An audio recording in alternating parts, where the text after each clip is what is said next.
Maaf bro, nggak perlu background pesantren buat memahami agama ini. Rujuk selalu ke dalam Al-Quran dan Sunnah Nabi. Kalau nggak ada dalam Al-Quran dan hadis, maka tinggalkan. Ada seorang laki-laki namanya Ahmad Musaddiq. Si Ahmad Musaddiq ini dulu pernah mengaku dirinya sebagai nabi. Dia ini orang pinter, cerdas, dikasih kecerdasan lebih sama Allah. Cuman sayangnya otodidak. Jadi ngajinya nggak ada guru, nggak pesantren. Dia belajar sendiri.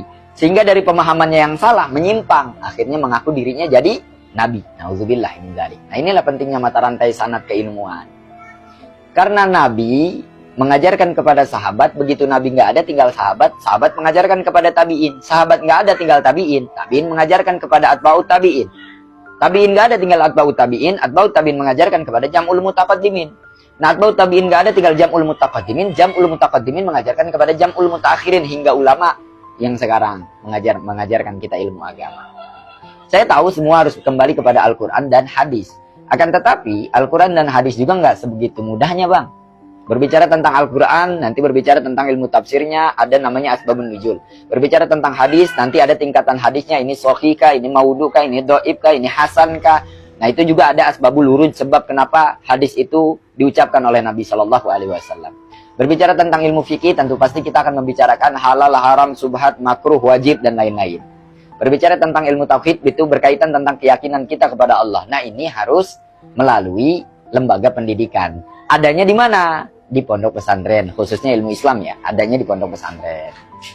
Maka, pada saat yang bersamaan, saya meragukan salah satu konten kreator yang tukang ngeritik ulama tapi nggak ada background di pondok pesantren. Kenapa? Karena bukan bidangnya, kok berani loh. Gitu.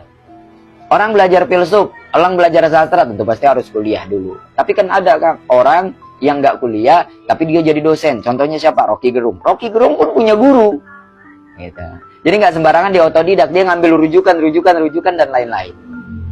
Maka sedikit saran dari Al-Fakir, dari orang yang bodoh seperti diri saya, kepada kita semuanya, kalau sedang ada perselisihan antara ulama, antara kiai, antara habaib, misalnya khususnya di sosial media, udah kita jangan ikut campur, lebih baik kita diam. Kenapa? Ana khawatir kita seuzon sama ulama, ulama itu malamnya tobat, dihampura dimaafkan oleh Allah, kita masih tetap dalam seuzon yang sama, dalam perasaan yang berburuk sangka yang sama. Jadi ya udahlah, kita sadar diri, kita orang nggak paham agama, kita harus banyak menuntut ilmu agama. Kata Imam Ghazali, minimal diri kita ini dalam 3 hari sekali harus mendengarkan mau'izatul hasanah, ceramah, tablik akbar kah, pidato kah, atau khutbah kah. Agar apa? Agar hati kita nggak gelap apalagi mati. Dan kita harus menyempatkan di tengah kesibukan kita, minimal seminggu sekali, sebulan sekali, ngaji ke majelis-majelis ta'lim.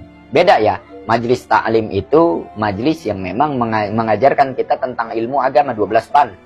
Biasanya di majelis-majelis ta'lim itu yang diajarkan adalah fikih, tauhid, tasawuf, dan lain-lain.